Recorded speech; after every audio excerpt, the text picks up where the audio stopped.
दोडामार्ग तालुक्यात गेले 2 दिवस धुवाधार पाऊस पडत आहे। यामुळे जनजीवन विस्कळीत झाले। धरण परिसरात मोठ्या प्रमाणात पाऊस झाल्यामुळे धरणाची सांडवा पातळी पूर्ण झाली असून अतिरिक्त पाणी विसर्ग सुरू झालाय। यामुळे तिलारी नदी पात्रात पाणी वाढ होणार आहे।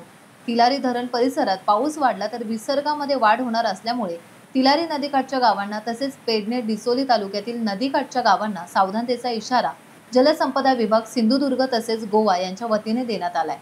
तिलारी कालवा विभाग कार्यकारी अभियंता विनायक जाधव यांनी या संदर्भात आवाहन केले। तसेच जलसंपदा विभागाच्या वतीने नदीकाठच्या गावांना सायरन लावून पाणी विसर्ग सुरू होणार असल्याची माहिती देण्यात आली आहे।